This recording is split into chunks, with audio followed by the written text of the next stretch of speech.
Hello everyone! Nagluto si Tita Wena ng napakasarap na ginisang ubod sa chicken. Ayan, at syempre hindi mawawala ang ating sili. At siya nga pala, nilagyan ko yan ng malunggay para more nutritious. At kung paano nga ba lutuin yan, halina kayo at sabay-sabay nating i-prepare at lutuin yan. Para magkaroon tayo ng napakasarap na ulam. Yes, dito lang yan sa kusina ni Tita Wena. At let's cook! Sabaw pa lang. Ulam na. Let's cook! Hello mga lalabs! Samahan niyo si Tita Wena. Tayo ay magigisa ng ubod ng niyog. Ayan. At meron pa ako dito ang natitirang malunggay. Sasamahan din natin yan para mas masustansya. At sa pagigisa nga natin ng ubod ng niyog, ang ihahalo natin ay chicken na tinanggalan ko ng balat. Kasi hindi naman nakakain yung balat, no? So, i-separate ko lang yung balat at palulutungin ko siya sa mga darating na araw. Minarinate ko nga muna yan sa kunting kalamansi at patis. Ayan, para mas manuot yung lasa sa meat. At dito na tayo magigisa sa ating pressure cooker. Maglagay tayo ng kunting oil. Ayan. Dahil mainit na ang ating pressure cooker. At siya nga pala, kaya ako magigisa sa pressure cooker dahil palalambutin ko na rin dito yung ating chicken at ang ating ubod ng niyog. Para makatipid tayo sa gasol. Kasi pag sa ordinary frying pan or cooker or casserole tayo magluluto, it will take time bago pa lumambot ang manok, bago pa rin lumambot ang ubod ng niyog. So, kakain masyado ng gasol. Nagtitipid ako sa gasol, guys, kasi masyado mahal ang gasol. Ang isang tangke dito sa amin is halos 1,000 na. Sa panahon ngayon, mahirap ang buhay, no? Dapat lahat ng technique sa pagtitipid ay matutunan natin.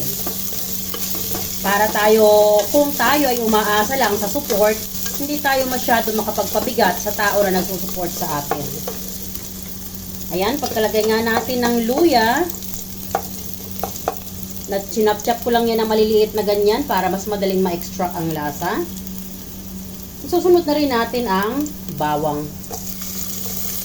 Ayan. Patapos na natin ilagay yung bawang, pwede na rin natin syempre isunod ang ating sibuyas. Bango.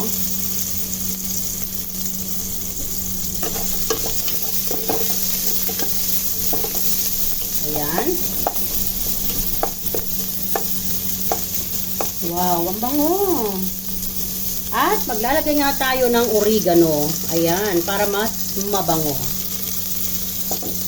At pagkalagay nga natin ng oregano, ay pwede na rin natin isunod ang ating chicken. Yes. Haluin pa natin one more time ang ating ingredients. And now, pwede na natin ilagay yung ating chicken. Medyo ipa-fry natin ng konti. Isasangkot sa natin ng konti yung chicken dito sa ating mga ingredients.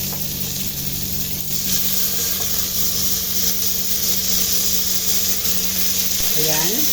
Hayaan natin magkaroon ng frying texture bago natin talagay yung ating sabaw na pampalambot. Ayan. Balik rin natin.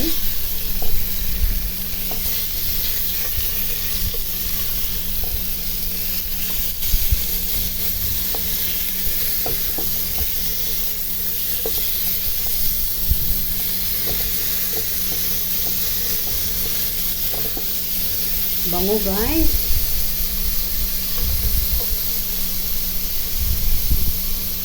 So, ayan, nakikita nyo, guys, yung ating chicken.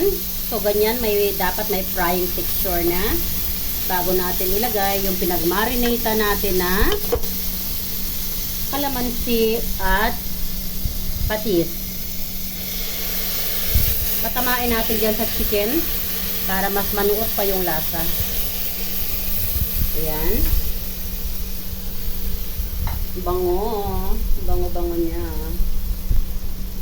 Alam nyo guys, sobrang bango. Wow.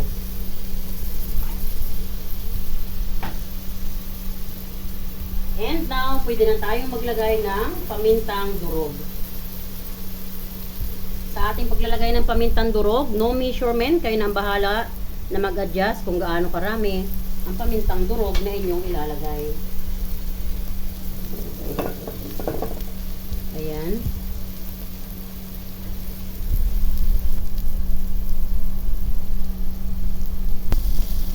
So, ayan guys. Nakikita nyo, sangkot siya na ang ating chicken. Ayan. So, ang ganda-ganda na ng kanyang texture. Ayan.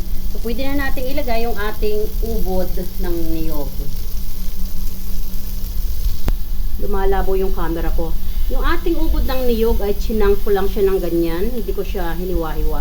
At inilagay ko na nga rin dyan yung ating isang cubes. Chicken din yan. Ayan, ilagay na natin dyan. So, ayan guys, haluin natin.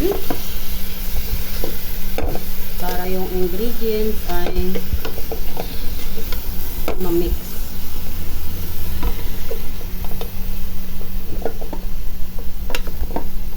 Ayan, so pwede na natin guys, tubigan. Ayan, so, tubigan natin ng enough para maluto. And then at the same time, may pangsabaw tayo sa kanin. Napakasarap ng sabaw nito, guys. Bago natin takpan, maglagay na tayo dito ng kunting sugar to balance the taste. Para mamaya, pag naluto na yan, ang ilalagay na lang natin ay yung malunggay. Hindi natin pwedeng isabay dyan ang malunggay kasi yung malunggay, seconds lang, luto na. Pero itong ubod ay medyo matagal-tagal ito. Plus yung chicken, dapat lumambot. Para walang salmonella. Lutong-luto dapat. So ayan mga best, nagsisisil na ang ating pressure cooker. At soon, malambot na ang ating chicken at ang ating ubod ng niyog. Ayan, so 2 minutes more. Papatay na natin yung pressure cooker. Pero wag munang bubuksan ha. Mabilis lang yan maluto guys. Kaya pag sa pressure cooker, makakatipid ka talaga ng gas. And then, while hinihintay natin yan na matapos, nahimay ko na yung ating malunggay. Medyo natuyot na nga siya, pero okay lang yan. Nung nasa Singapore nga ako, bumibili ako ng tuyot na malunggay. Pag namimiss ko talaga siya. Doon kasi guys, ang tinitinda ay puro dry na malunggay. No, mga naka-pouch na yan. So, binibili ko talaga yan pag ako ay nagki-crave ng malunggay. Ilalagay ko sa hipon or sa chicken or sa fish. So, kaya ito, hinarvest ko ito 3 days ago pa at nilagay ko sa refrigerator. Medyo na dry na, but doesn't matter. So, anyway, pigay na rin natin ang ating kalamansi. Lagay natin dyan yung ating sili. Ayan, so pigain na natin yung 3 kalamansi. Tatanggalin lang natin guys ang buto ha, bago natin ilagay doon. And yes, baka may nagtatanong, bakit ginisa pero mayroong kalamansi? Yes, kailangan ko po kasi ng vitamin C dahil nga sa aking flu. So ayaw kong masyadong mag-intake ng vitamin C kasi it's a western medication. So as much possible, I'm trying my best na lahat natural yung aking iniindo sa aking katawan. Kasi kung hindi nyo na itatanong, na-content ko na rin po ito at na-mention ko na sa lahat dati pa, I'm a cancer healer po. Hindi po ako pwedeng mag-intake ng napakaraming western medication. Kasi baka mabuhay ulit yung cancer sa aking body circulation. At yun ang iniingatan ko. So kaya pag mga ganitong pagkakataon, gumagawa ako ng pamamaraan na not to intake too much western medication. So, ayan guys, na-squeeze na natin at tatanggalin natin yung buto. Now, ang pressure cooker naman natin, patay na natin ang apoy.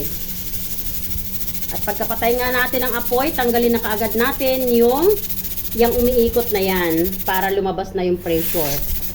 Be careful guys, kasi baka sumingaw sa inyo. Ayan. At kusa akong magko-cool down yan. So, ganyan din ba kayo magpa-cool down ng pressure cooker? Dati kasi tinatapat ko pa yan sa faucet. Pero sabi ng anak ko, hindi mo na kailangan itapat sa faucet para lang lumabas yung pressure. Tanggalin mo lang yan, automatically lalabas yung pressure niya And automatically, on his own, magpo-cool down siya.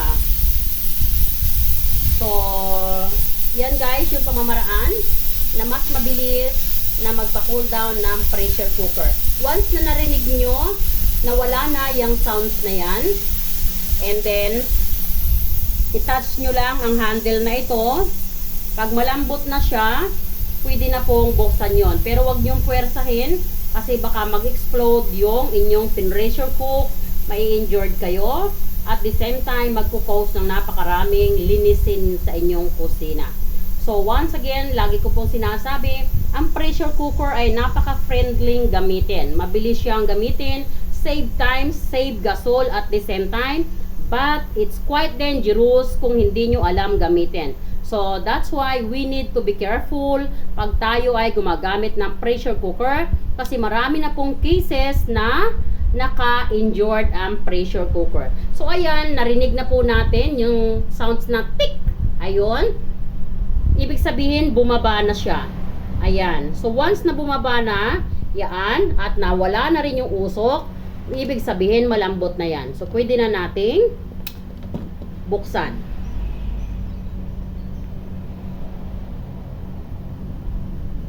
Pero bago natin yan bubuksan,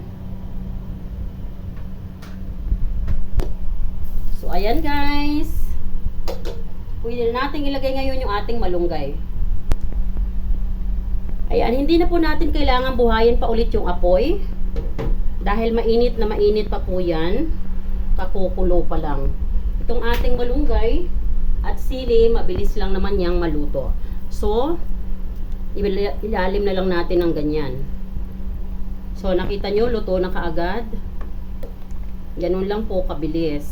And now, pwede na po nating ilagay yung ating kalamansi na in-squeeze at tinanggalan nga natin ng buto. So, ipalibot na po natin yan dyan.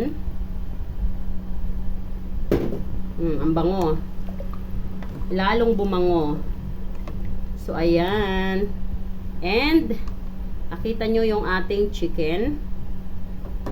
Oho! Ang bango-bango ng ulam natin, guys. And yes, of course, napakasarap nito. Ayan. Yan po ang ating ginisang ubod ng niyog sa chicken. May malunggay at syempre, hindi mawawala ang sili. Of course. Hindi kumpleto ang saya sa kainan pag walang sili. Yes.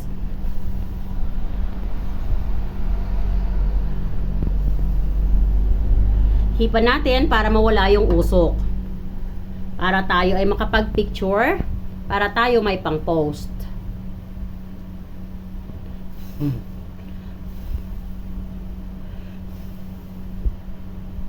Para hindi na tayo gumamit ng editor.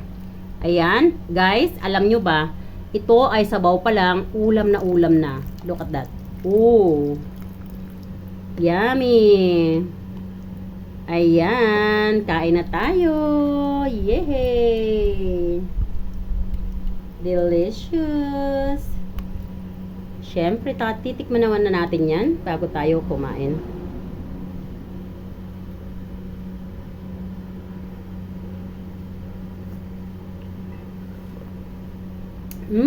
Guys, nakakainlab ang sarap.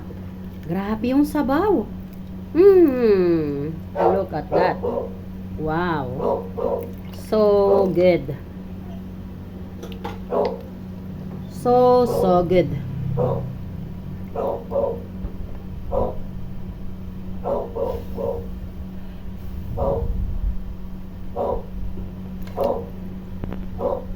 So, ayan guys, kakain na po kami. Thank you for watching and I love you all. Bye-bye! Tingnan nyo naman ang ating ubod, ang lalaki. Pero malambot yan. Tingnan nyo.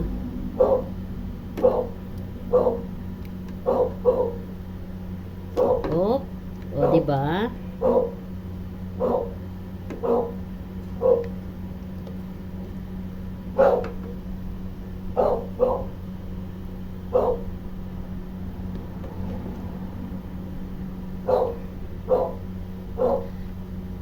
Bye mga lalabs! I love you all. Thanks for watching.